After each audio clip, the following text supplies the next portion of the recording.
오늘 우리는 분명한 하나님의 창조 원리를 접하게 됩니다. 하나님께서 사람을 창조할 때 남자와 여자로 만드셨다. 이 설교를 제가 하게 될 줄은 몰랐는데 너무나 명백하고 너무나 분명한 이 사실을 거스르려고 하는 우리 시대에 지금 우리 가운데 그런 시도들이 많이 나타나고 있습니다. 우리 기독교 신앙인들이 다른 많은 비본질적인 것들에 대해서 인내하고 견디지만은 하나님의 창조 원리와 거스리는 부분에 대해서는 분명한 우리의 신앙에 대한 입장을 드러내고 우리가 무관심하고 지나갈 것이 아니라 하나님 앞에서 바른 목소리를 내어야 될 때가 된 것 같습니다. 오늘날 창조의 원리를 부정하고자 하는 시도가 전 세계적으로, 그리고 그것이 우리나라에까지도 오게 될 거라고 오래전부터 예상은 했지만 드디어 이것이 점점 더 상륙해서 최근에는 정의당을 통해서 법안 발의가 되었습니다. 그래서 이 문제에 대해서 우리가 오늘 짧은 시간이지만 말씀과 그리고 구체적인 내용에 대해서 정리를 하고 제가 이 설교를 작정한 이유가 있는데 참 무관심하고 어떻게 되겠지? 아직까지는 멀었지 않느냐라고 하는 이런 우리의 태만함을 내려놓고 지금 우리가 깨어서 하나님 앞에서 기준을 분명히 하고 우리 사회가 이 땅이 하나님의 나라가 될 수는 없지만은 더 나빠지지 않도록, 그리고 중요한 부분에 대해서는 우리가 분명한 입장을 가지는 것이 너무나 필요하고, 또 교회 안에도 또 젊은 사람과 또 신앙의 분명한 성경의 원리에 정리가 안 된 사람들은 교회 안에 있는 사람들마저도 이제 오해를 하고 있는 부분들이 있기 때문에 오늘 차별금지법과 관련하여서 성경과 얼마나 크게 차이가 나고 그 차별금지법 안에 얼마나 위험한 내용들이 많이 담겨져 있느냐라고 하는 것들을 구체적으로 살펴보기를 원합니다. 교회는 왜 이런 일에 대해서 공개적으로 반대해서 교양이 없이 보이느냐라고 하는 공격을, 지탄을 많이 받습니다. 차별금지법, 그 말이 너무 멋있잖아요. 우리 신앙의 사람들은 차별을 금지해야 되잖아요. 복음은 차별을 철폐했잖아요. 복음은 남녀의 차별, 그 다음에 주인과 종의 차별, 그 다음에 유대인과 이방인의 차별을 그리스도 예수는 막힌 담을 통해서 다 허물었습니다. 맞습니다. 진짜 신앙인이라고 한다면 차별을 우리가 옹호하는 것, 그거는 복음적이지 않은 겁니다. 그거는 세상적이고 아주 잘못된 겁니다. 그러니까 지금 이 세력들은 그 프레임을 너무 잘 잡은 거죠. 그러니까 이들은 포장을 너무 잘한 겁니다. 차별 금지. 근데 기독교인들이 차별 금지를 반대한다?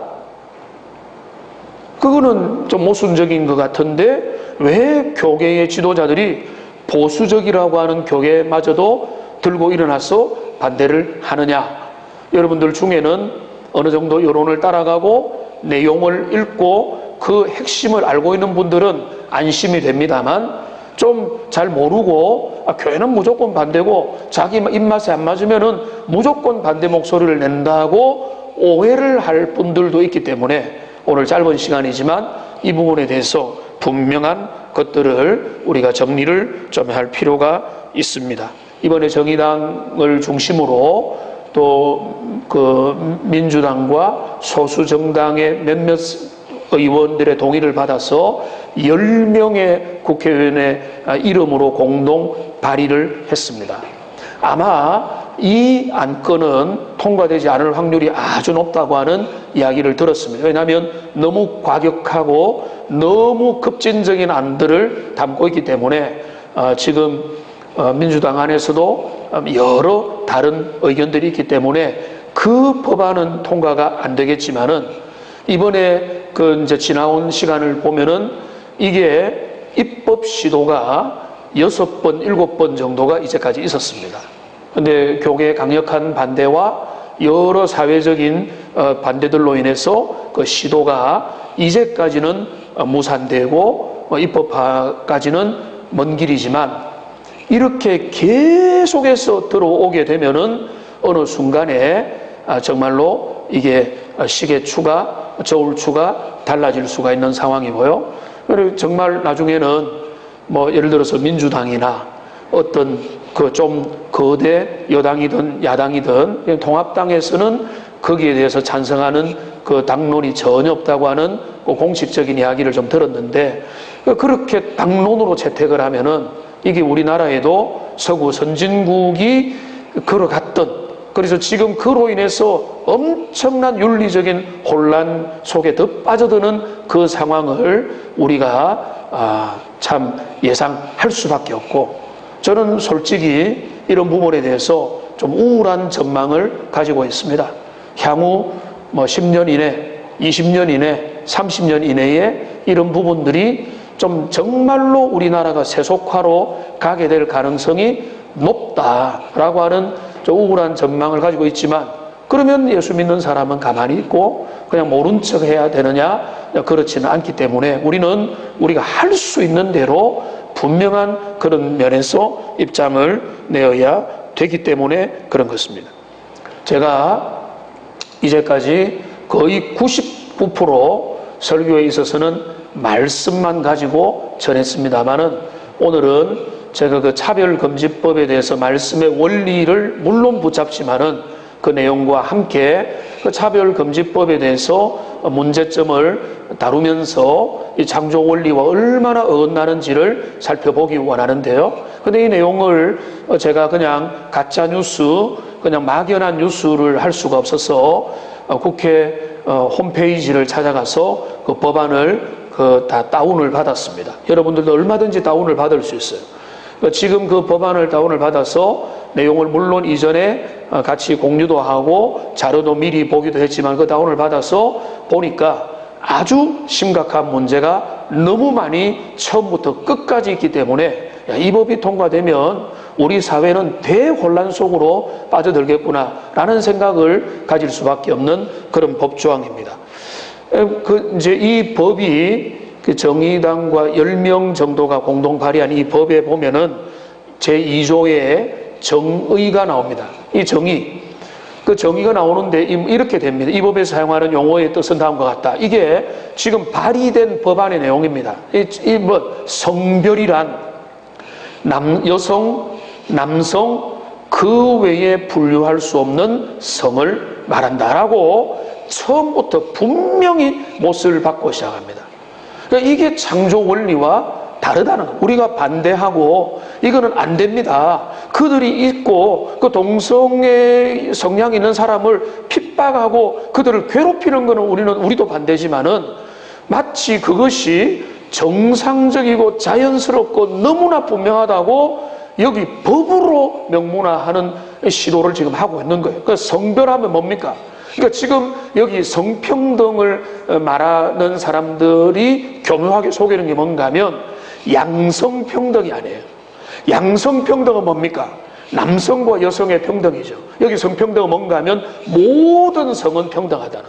그러니까 여기에 분류에 있어서 뭐라고 하는가 하면 여성이 있고 남성이 있고 그 외에 분류할 수 없는 성이 있다는 겁니다. 이거는요 꼭 동성애자가 아니에요.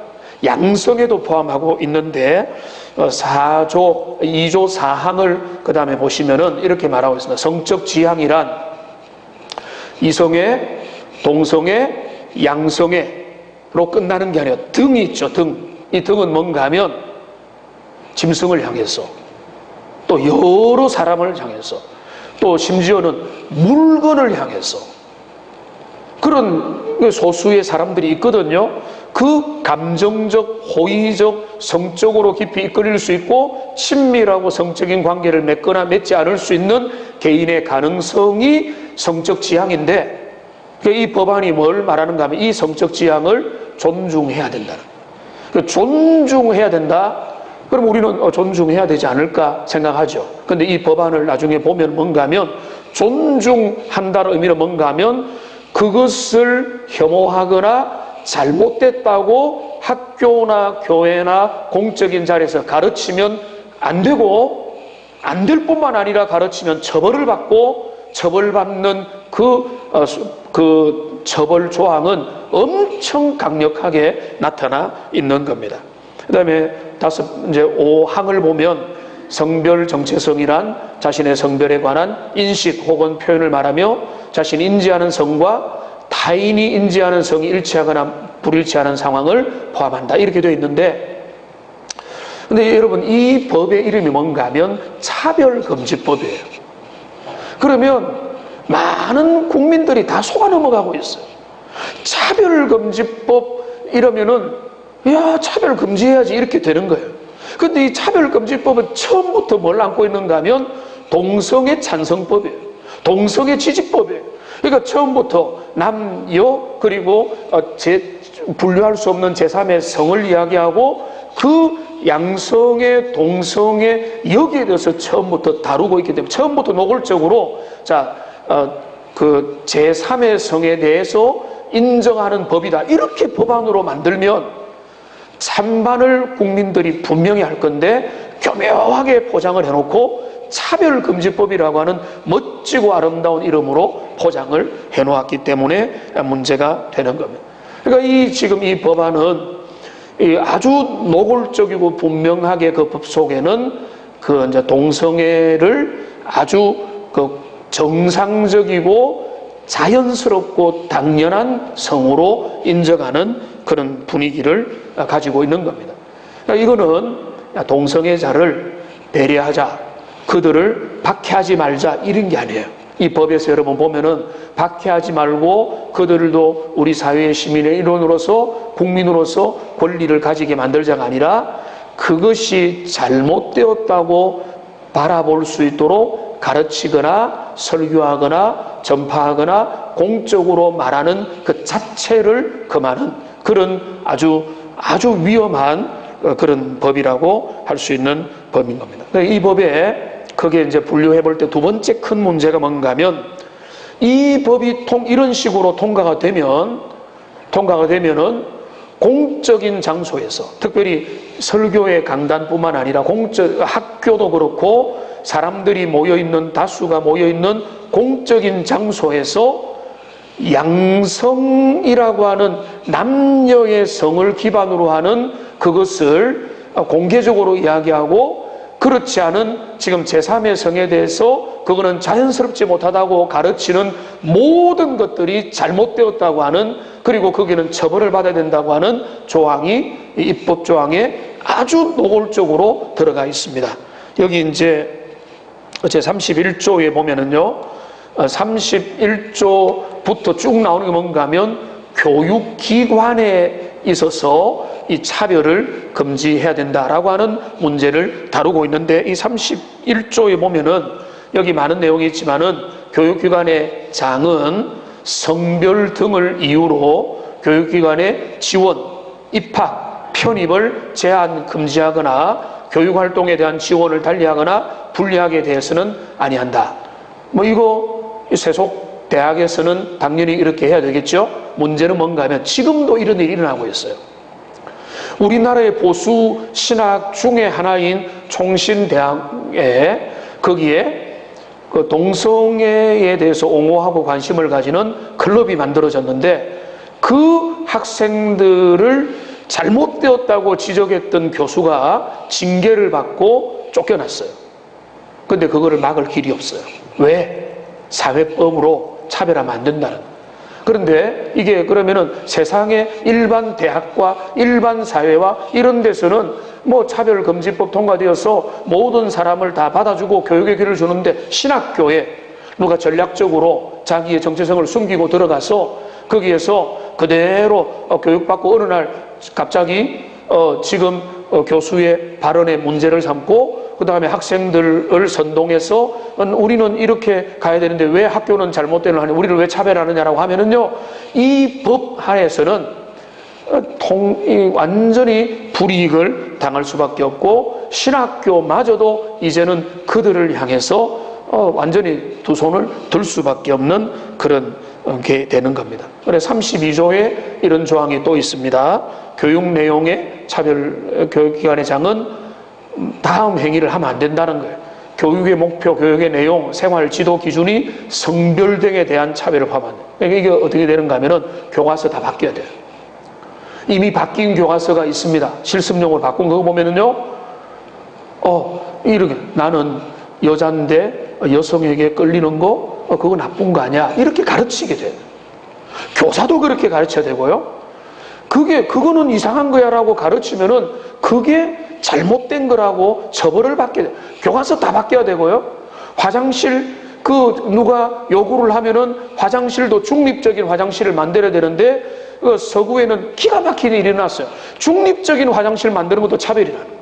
왜 차별인가 하면, 내가 겉으로는 남자인데 여성과 같은 그런 성적 지향이면은 내가 이제 미국의 어떤 특정 주에는 중립적인 화장실을 만들었거든요. 근데 중립적인 화장실에 가는 것 자체가 나를 향한 차별이라는 거예요. 내가 여성적인 것 있으면은 여성 화장실에 들어가야 된다. 실제로 그래서 남성인 외모를 가지고 여성 화장실에 들어가서 가는 거를 법적으로 제재할 게 없어지는 그런 상황까지 내몰리게 되는 거예요. 그러니까 지금 여기 우리가 보면은 이거는 너무 교회에서 호들갑을 떠는 거 아니냐, 당신들이 완전히 너무 놀라지 않느냐라고 하지만은, 여러분, 민식이법이 잘 됐다 잘못됐다가 아니라 민식이법이 통과되면 그 법의 적용을 다 받는 거예요. 감정적으로 그럴 리 없다 그런 거 없는 거예요. 간통죄 폐지됐죠. 그 폐지된 법으로 지배를 다 받는 겁니다. 그러니까 지금 여기 교육의 목표와 내용과 생활 지도, 모든 것들, 학교에서 아이들에게 지금 이 차별을 금지하는 내용을 가지고 가르치고 지도해야 되는 거예요. 이제 전통적으로 남자와 여자가 만나서 결혼해야 된다, 그거 문제가 있다면은 고소당할 수도 있고, 그걸 가지고 시범적으로 그 교사를 괴롭힐 수도 있고, 그러면 엄청난 손해배상과 여러 가지 강제 이행금들을 내야 되는 그런 상황에 도달하게 되는 것입니다. 34조에 보면 아주 구체적으로 34조를 한번 띄워주세요. 편의 제공을 다 해야 됩니다. 교육기관의 장은 피교육자가 동등한 교육을 받을 수 있도록 시설 및 교구에 있어서 모든 편의를 제공. 그러니까 이게 그냥 그들을 배려하자 이게 아니에요. 차별을 금지하고 그들을, 그러니까 남성, 여성, 제3의 성으로 분류해서 우리의 사회 모든 것들을 개조하고 개편해야 된다. 이게 그들이 생각하는 패러다임의 전환인 거예요. 이게 아주 심각한 겁니다. 교과서만 바뀌는 게 아니고 학교나 공공기관에 있어서 화장실도 바뀌고, 그들의 여러 가지 생활 지도도 바뀌고, 전통적인 관념도 바뀌고, 모든 것들이 바뀌어야 되는 겁니다. 그 다음에 그 다음에 이제 우리가 심각하게 봐야 되는 게, 이 법이 통과되면요, 우리가 동성애자들을 우리가 존중하고 그들을 배려한다 이런 문제가 아니라, 그들에 대해서 그것이 잘못되었다라고 말하고 그것의 문제라고 지적을 하면 엄청난 처벌을 받는 조항이 강력하게 들어와 있습니다. 많은 사람들이 지금 속이고 있어요. 뭔가 하면 이 법안을 내고 여기 사정하는 사람들은 큰일 없을 거다. 그리고 그들은 뭐라고 속이는가 하면, 교회에서 설교할 때 동성애에 대해서 죄악이라고 말하는 거에 가지고는 처벌 안 받는다라고 다독거리고 있어요. 왜냐하면은 어떻게라도 조금이라도 통과시켜야 되니까. 그런데요, 이게 이제 포괄적 평등법이라는 이름으로 통과를 시켜놓으면 여기에 법적인 조문이 설령 없다고 하더라도 그 문제의 헌법적 가치로 걸려가지고 결국은 해당이 될 가능성이 엄청 높아지고 그 길로 갈 수밖에 없는 물꼬를 트는 그런 일이 되는 겁니다. 손해보상의 문제를 생각해야 되는데요, 순진하게 생각하는 사람들이 있습니다. 저도 이 법안을 보기 전까지는 아직 멀었다, 아직 멀었다. 사회가 그래도 우리가 보수적이니까 잘 막아가고 있기 때문에 교회가 나설 때가 아니다 라고 생각을 하는 면도 있었지만은 지금은 그럴 때가, 지금은 분명한 반대 목소리를 중요할 때마다 내줘야 되고, 여러분들이 그 내용을 잘 알고 있어야 되는데, 손해배상의 문제를 보면요, 법률 전문가가 하는 짧은 강의를 들어봤고 유튜브에서도 몇 개를 들어봤는데, 이 법 조항을 보니까 그대로 나와 있었습니다. 문제는 뭔가 하면 이 책임의 문제가 세 가지로 나가는데, 형사소송에 걸리게 되고 민사소송에 걸리게 되고 손해배상을 당할 수 있는데요, 제일 공적인 건 뭔가 하면 형사소송을 당하는 거예요.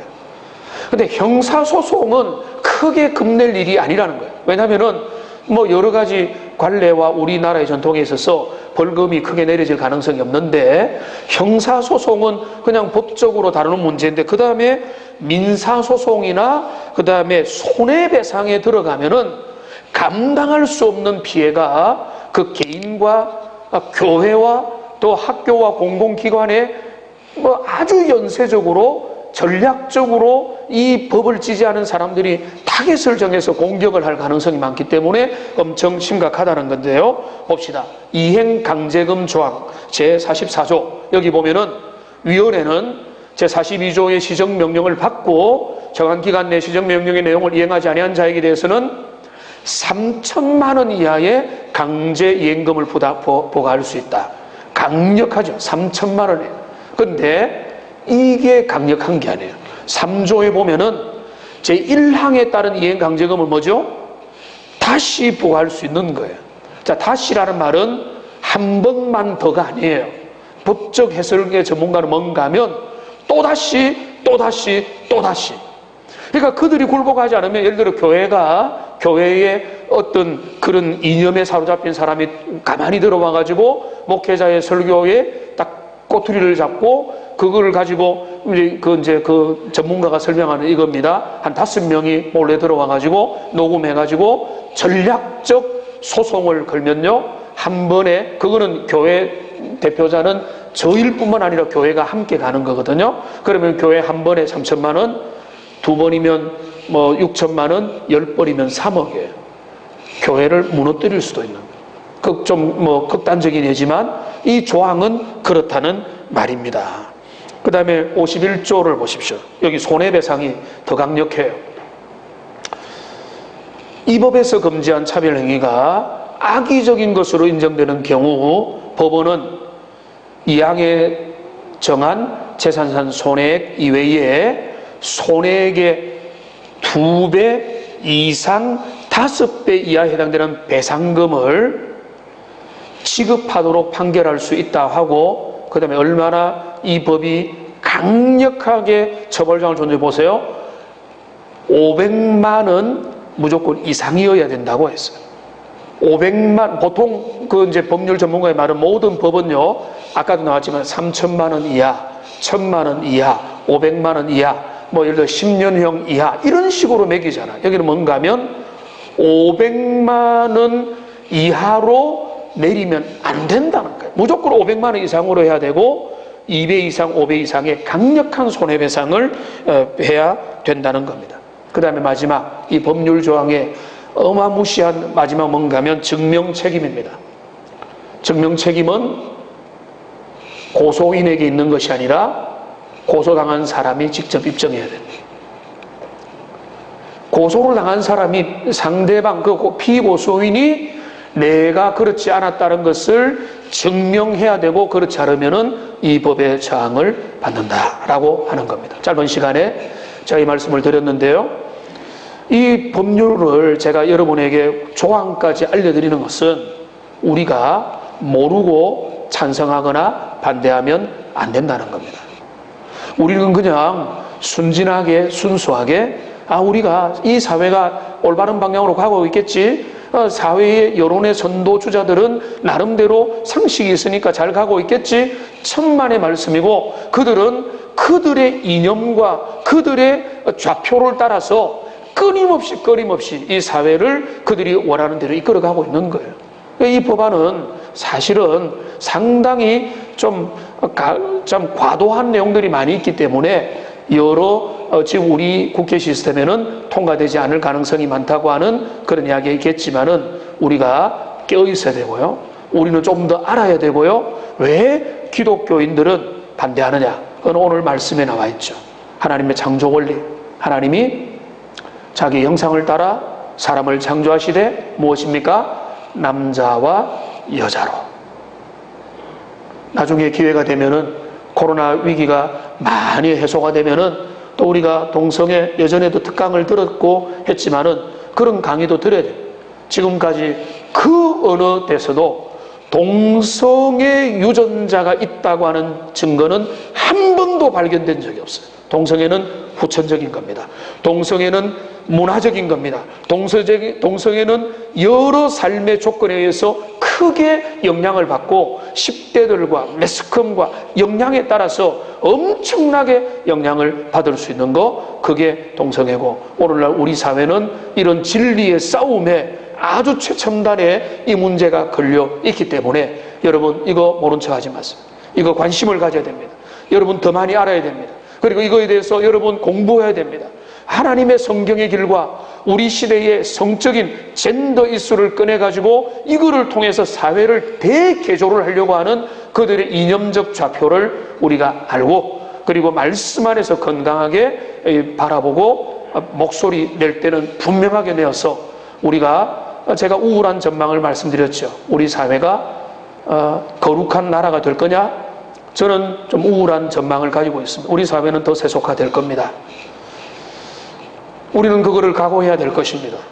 그래 여러분, 그렇기 때문에 우리는 가만히 있어야 되느냐? 그게 아니기 때문에 우리는 깨어서 하나님 앞에서 쓰러져 가는 우리 모습들을 바라보면서 안타까워하고 같은 마음을 품고 그들을 위하여 긍휼히 여기면서, 그렇다고 해서 정죄하고 혐오하고 미워하는 게 아니라 우리가 사랑의 실력을 가지고 그 모든 것들을 선으로 악을 이기고 주님 앞에서 진리의 좌표를 세워가는 복된 하나님의 사람들 다 되시기를 주님의 이름으로 축복합니다. 기도하겠습니다.